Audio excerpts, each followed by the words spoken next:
All right. Settle down. All right. Well, nice hair, Brett. Thank you. I like it. Show the folks at home the back. It's just, you can't show them through the front. There we go. Get a good shot of that. BRICKNet. BRICKNet. BRICKNet. BRICKNet. BRICKNet. BRICKNet. Let's bring out our guest. Okay. Ladies and gentlemen, the lovely and talented. It's our first female guest, I believe. Oh, yeah. For those of you keeping score at home with your little BRICKNet scorecards, if you guys are playing BRICKNet with BRICKNet Bingo at home, you can get the cross off the first female guest spot. It's the one down to the right of the center. And for those of you who are waiting in the corner for the first ever Brett and Nick actual gay kiss, you have to wait at least 5 more episodes for that. But it's coming. So you better hope that you get some of those verticals going. Verticals. Or that way. All right, let's bring her out. Okay. Our first female guest ever on BRICKNiTE with BRICKNet. She's a scuba instructor. Ooh. Yeah. And her name is Jennifer Buckley. All right, Jennifer.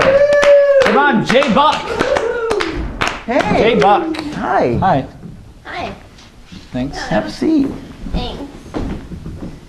So scuba, huh? Yeah, you know, I'm the scuba diver. How'd you get into that one? Well, you know, I've always loved water, and so like I was swimming a lot, and I was on the swim team, you know. Go Finns, you know, and ever since then, you know, I just been wanting to, you know, swim a lot, and so I've been doing that. So now I'm a scuba diver by profession, you know. So yes. I've noticed you're a lady. I am a lady, and Do you find that adds difficulty to your job? I do. I bet you're still great at it. I'm really good at it. Thank you. But welcome. you know, it's really hard being a woman in an industry, and it's controlled by men. You know, because scuba is mostly a man's job. You know, scuba. Right. Scuba. Well, I would imagine that the extra buoyancy would make it the buoyancy would make like it a buoy. like a buoy. The And may I buoyancy. add, you've got some very nice buoyancy. Right. I would imagine that would be harder to get underneath the actual water. That you would find yourself constantly on the surface. That you wouldn't be able to... Well, you know, but that's beside the point. The point is, I'm a woman, and I'm doing this job, and I do it really well. I bet you do. Yeah. I bet you do. Now, you have to be probably pretty smart to be a scuba instructor. Yeah, I bet you're really smart. I am. I mean, I think I am. I mean, I got all straight A's in cosmetology school. And, you know, I Now, how do you use the cosmetology degree in your scuba gear?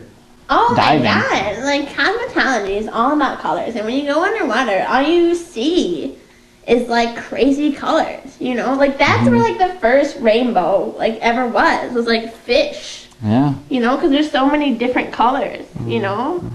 It's just really important to know like which color is which, and which fish can be identified by which color. Do you find yourself using this cosmetology to add sparkle to the fish, giving them perms, giving them Well, I mean, extra haircuts, fish don't mascara? have excuse me. Fish don't have hair. But don't interrupt the lady. eyeliner? Thank you. Fish don't have hair. They don't at all. All they have is fins, which would be really, really hard to perm. Okay, first of all. If you had fins, And second of all, I don't mix those two together. They're two completely different professions. And the other thing is I take my knowledge of colors and beautiful things. And I go underwater and I notice beautiful things. Wow. No? No, that's probably the most insightful thing we've heard on this show. It just makes me smile thinking about it. Thank you. Thank you. In a show dominated by men, it's finally good to see that women think beautiful. I think Thank you. Thank you. I think you beautiful. Well, you know, I mean, that's... Thank you. But, I mean, that's not the reason why I'm here. I'm not here to be not. beautiful. Of I'm just course here not. to tell you that I know what beautiful is. Of course not. Please, can you stop touching me, Ella? I'm just being comforting and a good host. Yeah. He's always a good host to our guests. Thank you, Brett. You're welcome. Thank you for that. That compliment. He's not a good co-host to his co-host, though. Just trying to show the lady some respect, Brett. All right. She's a lovely little flower. And She's a little fish, that one. Tell us more about your job. Well, most of the time, even though I am a scuba diver by profession, most of the time, I usually spend, preparing for the other scuba divers to scuba dive. And so, I'm interested.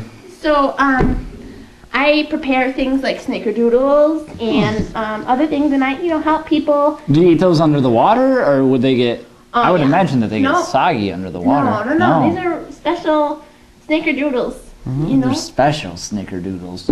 See, that's why I got my profession, is because I am smart. And I Right, can you're make combining things that people like with things that people are forced to do by other people on vacations. Thank you. That's what I've been trying to tell everybody. Oh, yeah. But nobody understands that, I'm trying to be new and innovative. You have to be in this world if you're a woman. Yeah, so, waterproof snickerdoodles is like the one thing that I think will really take off amongst scuba divers and such things. Because Bricknet doesn't have to do anything innovative. No, we're doing the same old talk show that everyone else is doing. The same one we've done 7 other times. We don't have to change anything. Nothing. As I was taught. We're doing great. Especially our hair. We don't have to change our hair. Don't have to. But if we want to make money, we have to cut it and shave it. Would you be willing to shave your hair? I would imagine having the extra hair would be bad for fish. It would scare them off. Your hair would get all crazy in the water. It's crazy fish snickerdoodle lady. Come here, I want to turn you into a tuna doodle. Her hair is beautiful. Don't make fun of her hair. It's really nice hair. I'd like to run my fingers through that hair. What? You guys are making me really uncomfortable. Oh, I'm sorry. I didn't mean to make you uncomfortable. That's okay. I'm not trying to make... I'm sorry. It's okay. I'd imagine that being underwater, you see a lot of people doing things that they would normally do above water, but since they're underwater, it looks kind of funny, or they're not used to it. Sure. I mean, sometimes we go underwater and we'll, play cards or we'll play soccer, and it's just. I mean, it's slippery underwater.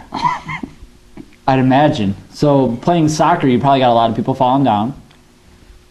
Well, I mean, undoubtedly. Right. There you go. Playing cards, you probably throw the yellow card in underwater soccer a lot because people aren't used to it, over judging how far they can, use their sliding kicks, taking people out left and right, fins. Do you guys put spikes on the fins to add the traction? Like the plastic or metal spikes? I don't know how. They don't really let me play out that often, but I would assume so. In your own league, they don't let you play in your own league? Well, I mean, it's not necessarily my league. I'm just You just a made it. snickerdoodle / sometimes scuba diver lady.